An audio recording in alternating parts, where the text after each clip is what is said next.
Cards are for having fun, not making fortunes. It is the purpose of this tape to teach the viewer how to avoid being cheated. Card cheats are both highly skilled and well practiced in their craft. They win because their opponents are both unsuspecting and inexperienced in the ways of a card cheat. They look for the naive and gullible player, and they make friends. Some friends. It is our belief that the only way to beat a cheat is to learn his game. This tape will show you secrets never before revealed about how card sharps do what they do. Not so that you can learn to be a card sharp, for no tape could teach you that, but so that you can spot a card cheat and walk away with your money in your pocket, not his. That is how you beat a cheat. Card cheats, sharps, mechanics. They are not a figment of someone's imagination. They do exist. Thousands of them work card games throughout the United States for a living.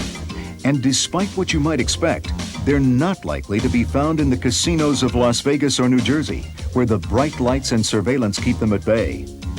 Friendlier grounds for card sharps are the card rooms of clubs and lodges, and hotel rooms, where private, seemingly honest games are dealt out.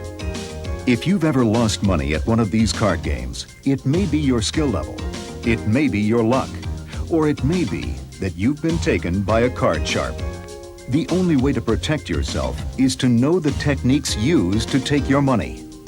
In this program, we have the unique opportunity to learn some of these techniques from one of the world's greatest card mechanics and foremost authorities on cheating.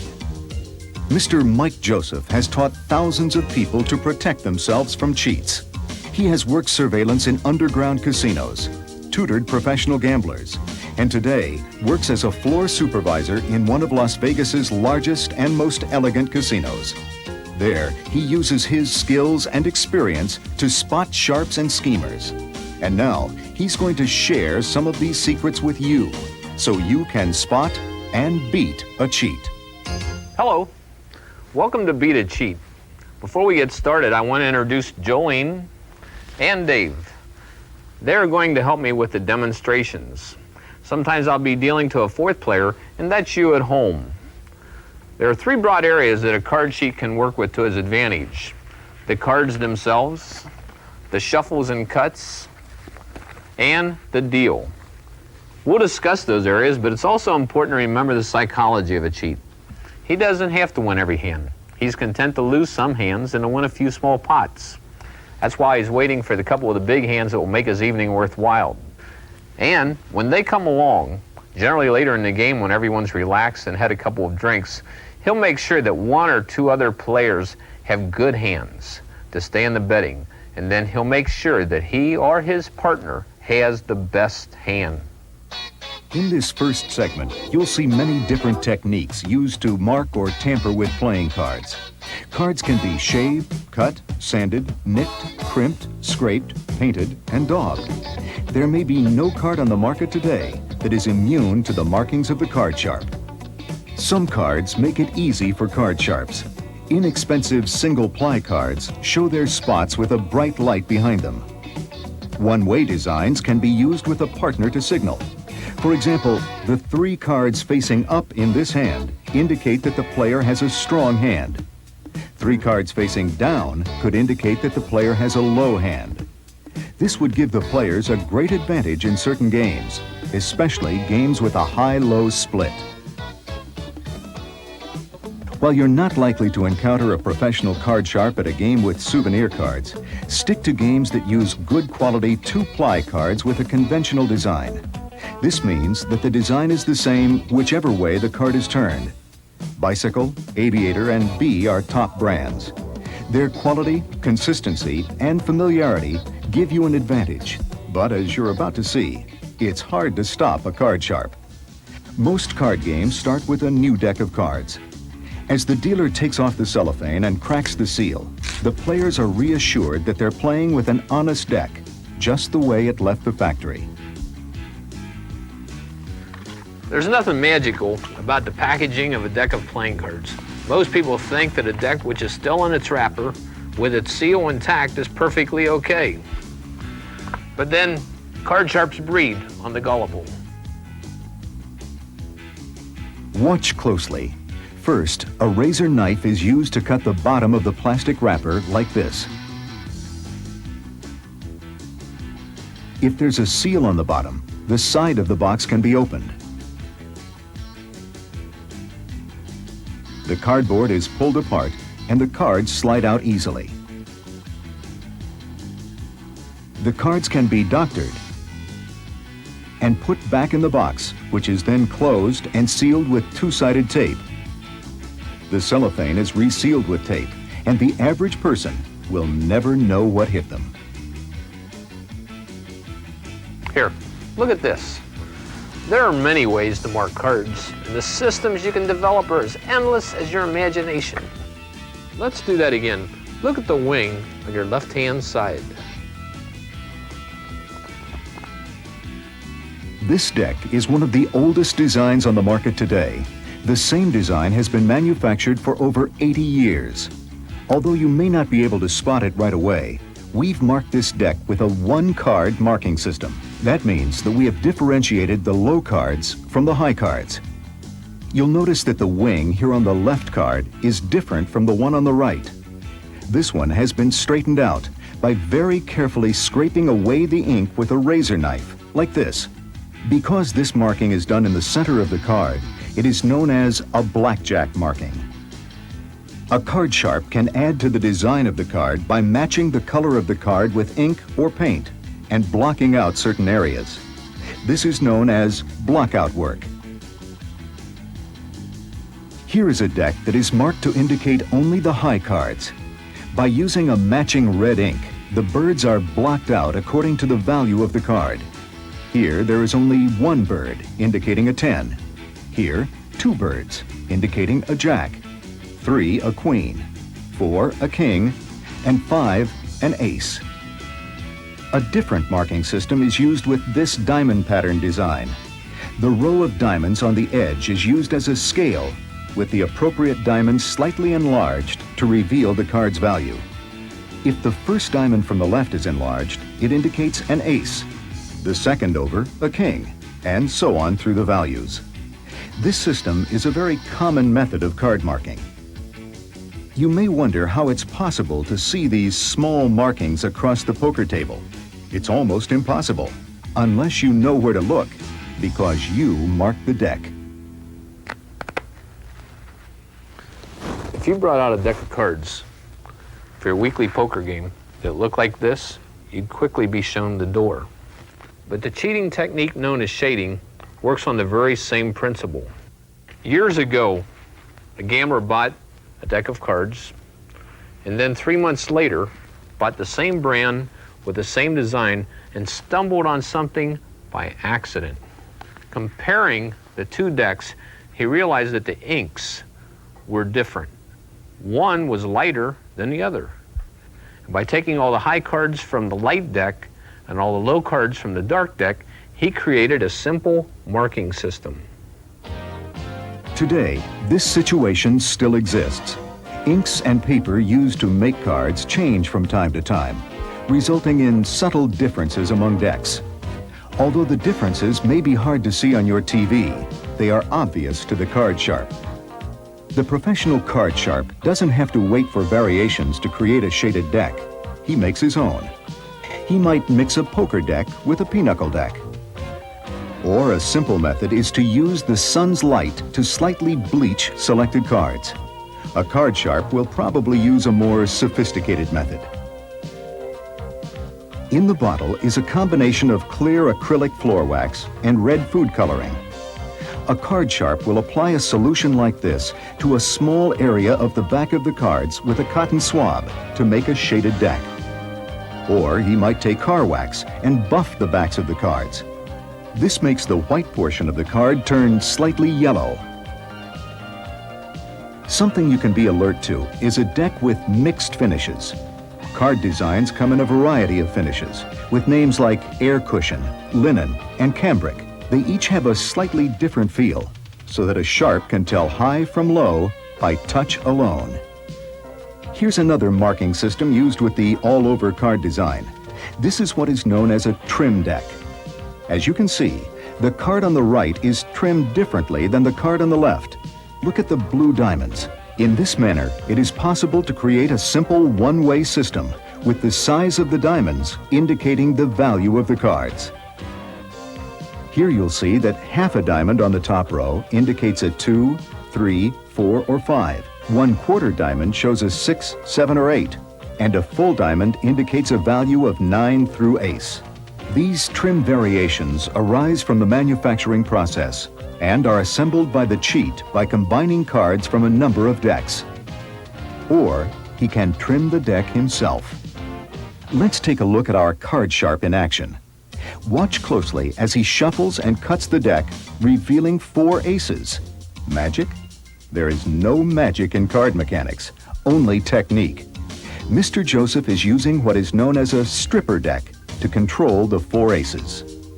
Although this looks like a regular deck, if you were to look close, you would notice that 4 of the cards are larger than the rest, giving me the ability to locate the 4 aces as I handle the deck while dealing.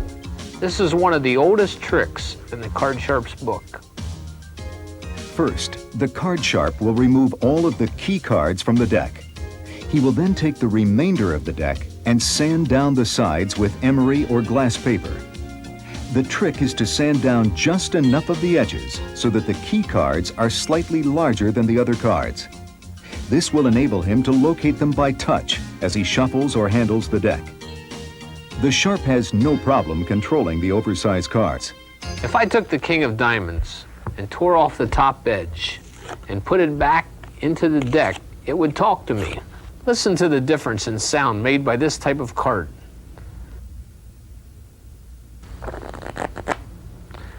You don't even need to be watching your hands. The shuffle stopped me right at the king. Now let's take a look at another deck. A deck that contains these talking cards is called a shaved deck. It may include one or it may include several cards that have been very slightly cut on one side. The sharp doesn't rip the ends off. He shaves an unnoticeable amount off the edges, and the cards talk clearly. You might be wondering how the card sharp gets prepared cards into play. He might slip them in with a house supply. He might even donate a supply to his local men's club and wait for them to be brought out. Sooner or later, they're bound to show up. We've covered a few of the marking techniques prepared before play has begun. Now, we will watch Mr. Joseph and learn how to detect some of the marking and peeking techniques available to the cheat after the game has begun. Daubing is the technique of marking cards in play. Note that we've made the daubs obvious so you can see them at home. The cards can be daubed with skin oil, earwax, or many other substances, including lipstick, a favorite of lady hustlers. Casually fingering my tie wouldn't attract attention, would it, Dave? But did you know on the back of my tie, I have a container of grease. It's a substance called daub. It's used to mark key cards in certain locations.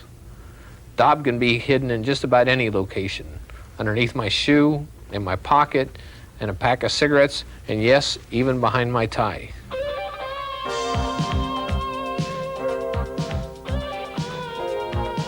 Here, Mr. Joseph is using what is called the nail nick method of marking. With his fingernail, he is indenting the edge of the card. You will notice in this close-up that the light reflects off the nicked cards differently than the others. This method allows the cheat to know the placement of certain key cards even while the cards are stacked in the full deck. When a person brings out a deck of cards that's been around for a couple years, and they've used them quite a bit, they have a tendency to turn gray on the sides. When a card sharp is dealt a hand, he can mark these cards in one of two different ways. He can either nail nick it as we've seen previously, or he can place a piece of sandpaper on his finger. Rub the sandpaper up and down the side of the selected card, and this will turn that particular card completely white compared to the others. This card stands out. It is very easy for a card sharp to pull out and put it in any location he so desires. You might wonder why so many card players wear a diamond ring on their little finger. Style? Maybe, but it's also a tool to prick the cards. I'm making this look obvious, but if I didn't want to, you'd never know it. The prick is positioned so that the sharp's thumb can feel it as he deals. Then he deals seconds until the pricked card comes to him. Another method is to simply bend certain cards. This doesn't have the sophistication some of the other methods have, but it also doesn't attract attention and can give the cheat a leg up. Suppose we have a low card and a high card. High cards are bent this way, as if signaling the dealer you want to hit. When he bends the low card, it's as if he's just laying it down. When the cards are turned over, the high cards will have a raised edge. The low cards will come down and touch the felt. This gives a player a substantial edge when he's looking at another player's hands. And these are called bend cards or wave cards. Can you spot the cheating technique Jolene is using? Take a look from her point of view. These are called shiners. Lots of things will give you a good reflection. A wedding band, a glass of water on a black coaster, a money clip, yes, or even a woman's shiny fingernail polish. With his control, the sharp can peek at the cards in a number of ways during the game. The marking and peeking techniques that we have shown are potent weapons in the card sharp's arsenal. With them, he can know what cards his opponents are holding, or he can identify cards in the deck and manipulate them into favorable positions.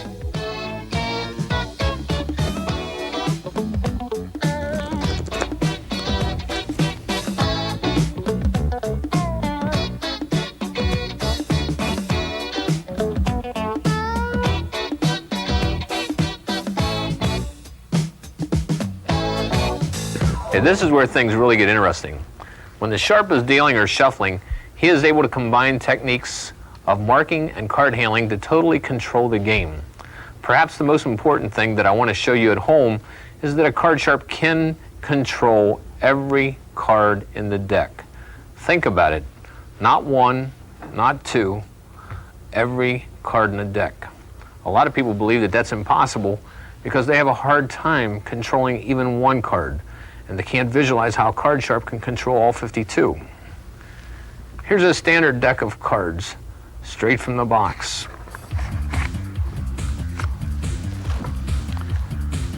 First thing I want you to notice is how they come packed. It's important you remember this. Hearts, clubs, diamonds, and spades.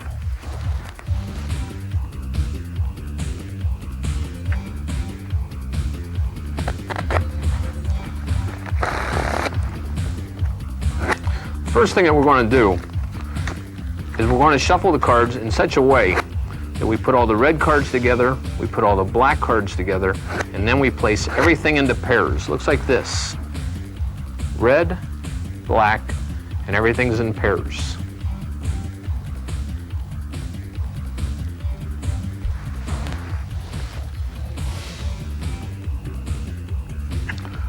Now what we're going to do is we're going to place everything in fours.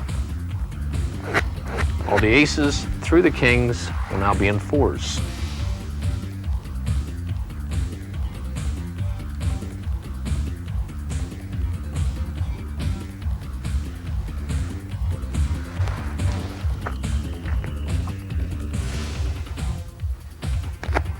Now we're going to deal out two poker hands. We're going to give the first person 4 kings, second person 7s and 6s.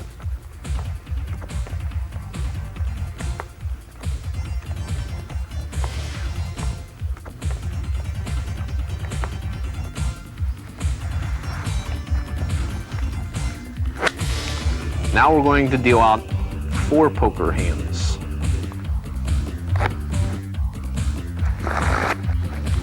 We're going to give the first person 4 kings, second person 10s and 9s, third person 7s and 6s, and the fourth person 4 3s.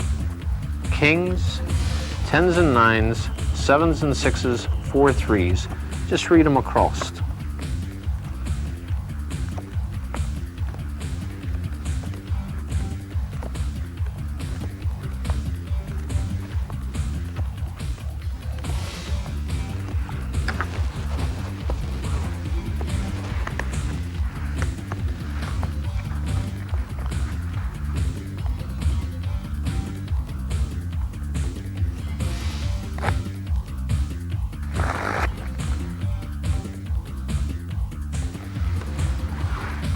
If I were to ask you people at home to shuffle these cards now and put them all back in perfect order, just the way they were when the cards came in a deck, I think most of you would find that it's impossible to do.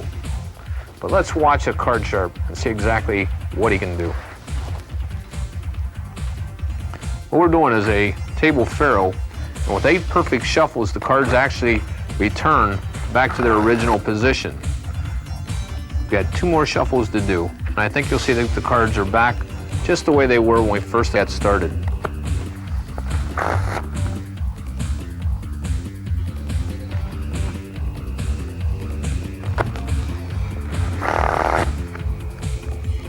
Okay, that's hearts, clubs, diamonds, and spades, all in a miracle sequence.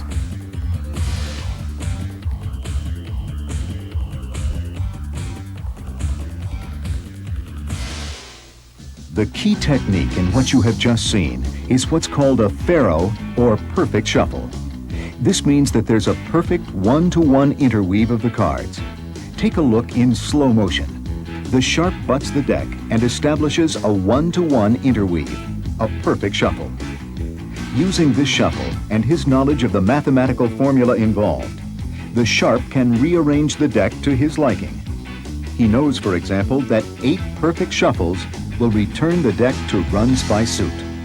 What we're going to do now is we're going to show you at home one of the mathematical formulas of the faro. We're able to follow each and every card of the deck. We're going to take and place the ace of clubs, the second card down. Now the mathematics in this particular formula is times 2 minus 1. So with the ace being the second card down, we're going to go 2 times 2, which is 4, minus 1. Now it's the third card down. 1, 2, and 3. Now we're going to do it a few more times. We're going to let you at home try to follow along with us. 2 times minus 1. We know it's a third card. 2 times 3 is 6. Minus 1 is 5. We'll do it again. Now we know it's the fifth card down. 2 times 5 is 10. Minus 1 is 9. So now we know after we've completed this shuffle that the ace of clubs is the 9th card down. Let's see. 1, 2, 3, 4, 5, 6, 7, 8, and the 9th card down is the ace of clubs. The perfect shuffle is hard to detect, but if you sit down at a card game and you see someone holding a deck of cards like this, I suggest you remember the mother-in-law you were supposed to pick up at the train station and get out of the game. It's called the mechanic's grip, and it's a telltale sign of an experienced card handler. How do you hold the cards? Well, of course, not all experienced card handlers are cheats. This grip is used by dealers and casinos because it allows them to securely hold and handle the cards. But it should be a warning sign in a private game. The mechanic's grip is used because it allows the sharp to manipulate the cards in a number of ways, all with the same objective, control. He wants to control what cards you get and what cards he gets. The faro shuffle is kind of a riffle shuffle, and sometimes additional riffle shuffles are used to mix the cards, at least in theory. Let's say that I've used the faro shuffle to stack the deck so that I'll get the 4 aces. I shuffle twice more and I still get the 4 aces. 2 legitimate shuffles would have destroyed Mr. Joseph's stack. Let's look again to see what he actually did. This is called a push-through. The cards are shuffled, But then the Sharp maintains the two original piles and slides them through. The net effect is no change in the card's positions. This is a fake bridge. The slow-motion replay reveals that although the shuffle and bridge look like the real thing, the mechanic separates the piles at the last second, nullifying the shuffle. This is called an overhand shuffle. Done legitimately, it does mix the cards. In the hands of a card cheat, it is a basic technique for stacking the deck. Here's a red card. We'll just place it here on the bottom of the deck. The first part of this sequence I'm going to show you is called undercutting. That's nothing more than grabbing the bottom portion of the deck using my thumb, middle, and third finger. At this point, I'm going to run the cards using the thumb of my left hand to draw off one card at a time. We've undercut them, now we're running them. What have we accomplished by doing this? Well, we've brought the bottom card to the top of the deck. In reality, this technique is used with a variety of card positions. But to understand its usefulness, just imagine a situation where the Sharp has gotten the ace of spades on the bottom of the deck. By undercutting and running the cards, the aces move to the top. Now it's a simple matter of using faro shuffles or another undercut to move the ace down in the deck so that it winds up in guess whose hand. Another technique is called in-jogging. Essentially, this involves using a card protruding from the deck to mark where you've placed an undercut. For example, let's undercut the deck and start running the cards like we did. Only this time, the first card that you draw off protrudes over the little finger. We've in-jogged that card. Now let's shuffle the cards off in a normal manner. At this point, you should have control of the little finger on the in-jogged card. Now take your little finger, raise the in-jog card, undercut the deck at this point, and throw all the cards on top. And what have you done to the cards on top half of the deck? Absolutely nothing. Basically, I took the bottom half of the deck, put it on my little finger, ran the cards to reverse their order, and put them back on the bottom of the deck. What purpose does this serve? First of all, the Sharp looks like he's doing a good, thorough job of shuffling the cards. Secondly, in-jogging doesn't have to be that simple. Let's say that a card sharp knew that the ace of spades was on top of the deck, and he wanted to bring it to himself in a game where the ace of spades got half the pot. It's a very simple operation. You undercut half the deck, you run 3 cards, you in-jog on the 4th card, shuffle off in a normal manner, undercut to the in-jog card, bringing all the cards below and throwing them on top. That stacks the deck for the ace of spades to go to the 4th player. It's 1, 2, 3. The ace of spades actually went to the 4th person. Now I'm going to do what is called a 2-card stack. Now watch closely and see if you can detect that I'm actually stacking a deck. To start, I'll place an ace on the top and an ace on the bottom. What we're going to do is stack the deck for 4 people playing, and let's do it so that the second person gets the aces. First, the cards go in an overhand shuffle position. Now I undercut half the deck, straighten up the cards, run 3 cards, 1, 2, 3. Then we in-jog on the 4th card.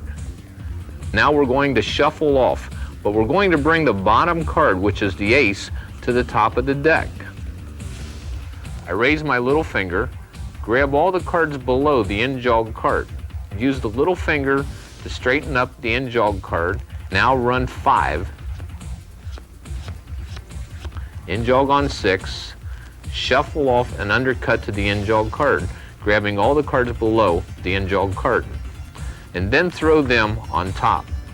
Now both aces go to the second person, you at home in this case.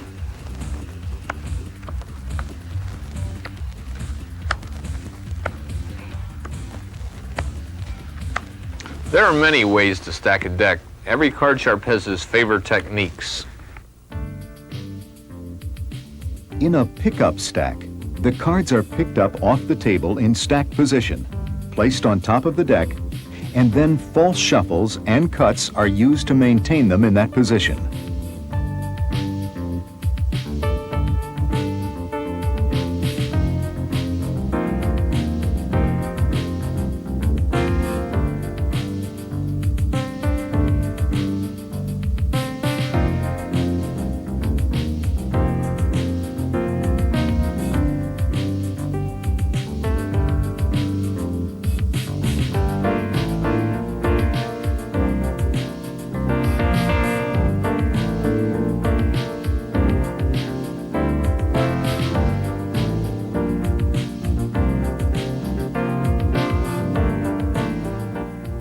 This is what you call a haymaker stack.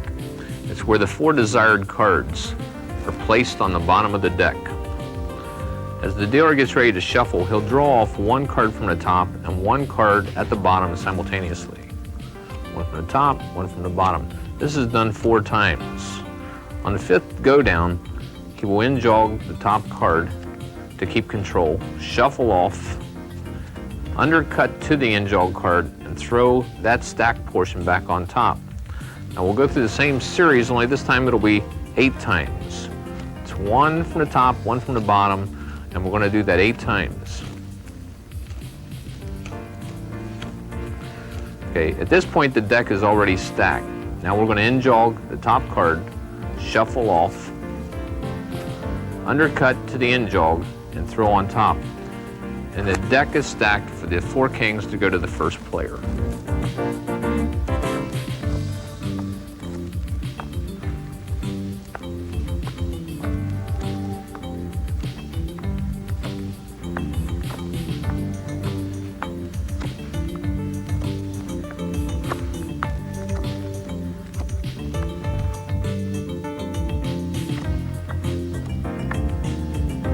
What you've just seen are the basics of stacking the deck. But no matter how well a deck is stacked, a good cut will unstack it. Stacking the deck, false cuts, and most other scams work best if you have a partner, and most sharps do. A team can get away with tapping a deck once in a while without drawing too much attention, but generally they must use a false cut, like this one, called the over and undercut. Notice how I grab the bottom portion of the cards, pull them out, then slap them on the table, then place the top portion right back on the top. Because of the slap, a lot of people automatically assume that the deck was cut legitimately. Wrong.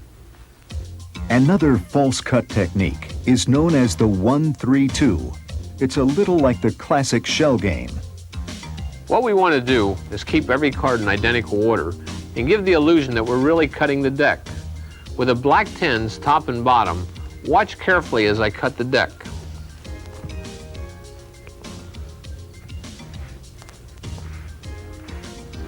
Everything is still the same. Let's look at that again. All we're doing is taking the top portion of the deck off, dropping a middle portion on the left, and then putting the piles back in the same order, exactly the way they came off the deck.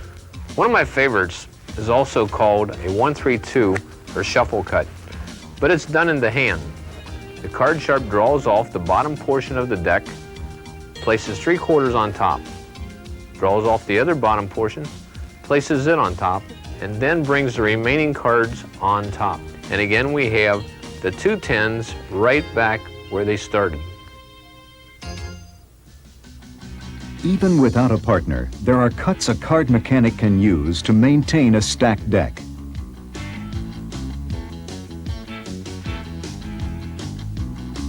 Did this cut look legitimate to you?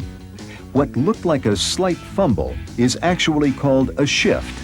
He just placed the 10 back on top and a 10 back on the bottom of the deck. Nothing changed. Once you take your eyes off a card sharp's hands, he can do anything he wants with a deck of playing cards. Let's see how that happened. Before he gave you the cards, he had crimped the bottom card of the deck. He set the cards down, and as he did, you actually cut the deck. Picking up the cards, he used his thumb to break at the crimped card. He inserted his little finger and placed the cards back on top. Now, the 10s have returned to the top and bottom. Another type of force cut is called bridging the cards. It's done in a case like this with a thumb. I bridge the cards, shuffle them, I do a push through. I now place the cards in front of the player to cut. We began this shuffle with a 10 on the top and a 10 on the bottom. What have we got now? A 10 on the top and a 10 on the bottom. What we're going to do now is a 1-card cut. This is done when a deck has been stacked and you have to hand them off to someone to be cut. So what we're going to do is we're going to let you watch exactly what happens. We're going to place the 4 aces on top of the deck, and then we're going to go through a series of false shuffles. And we're going to control those 4 aces by an in-jog. Bring them back to the top of the deck. Now, this time we're going to add 1 card to the top of the 4 aces, shuffle off, undercut to the in-jog card, and throw them on top. Now, I would hand off to my confederate, who would pick up the cards, hold onto the top card, cut all the cards below, throw them on top, give them back to me. Now, we're ready to deal. Again, what he did was place his index finger on the top card, pull the underneath portion, and throw them back on top. Let's say that Dave has stacked the deck. There is one cut that can be made so that a card sharp cannot take advantage of you. It's called the sandwich cut. It's where the center portion of the deck is brought out. It's split in half. Cards in the left hand are placed on, and then the top is placed on. This is the best cut that you can make if you suspect someone of stacking the deck on you. Let's see that once more. Bring the cards from the center portion of the deck, break them in half, put these 2 together, and sandwich them. Let's review what we've done so far.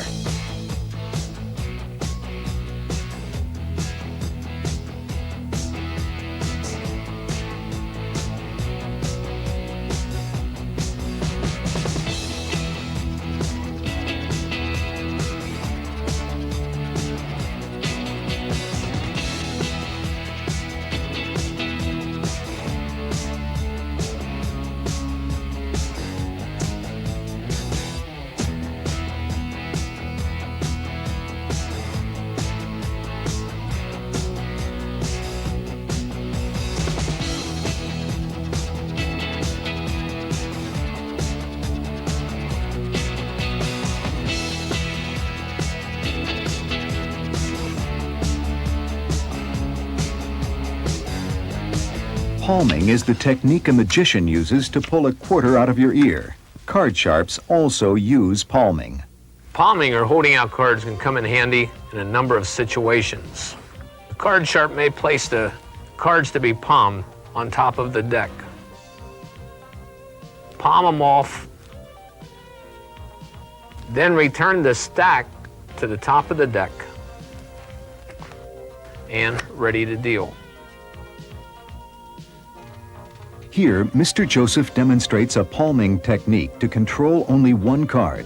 Remember, the control of only 1 card can be a tremendous advantage. Mr. Joseph is about to throw his hand away. As you can see, the ace is cocked from play.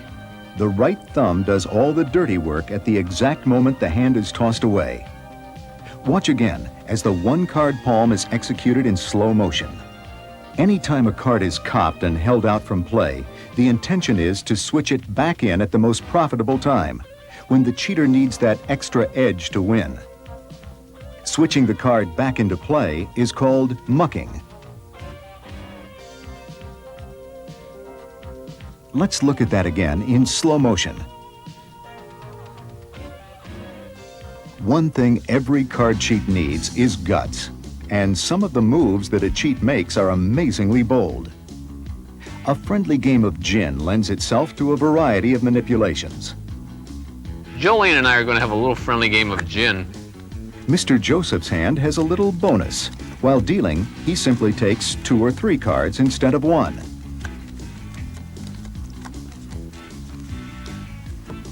Let's count them.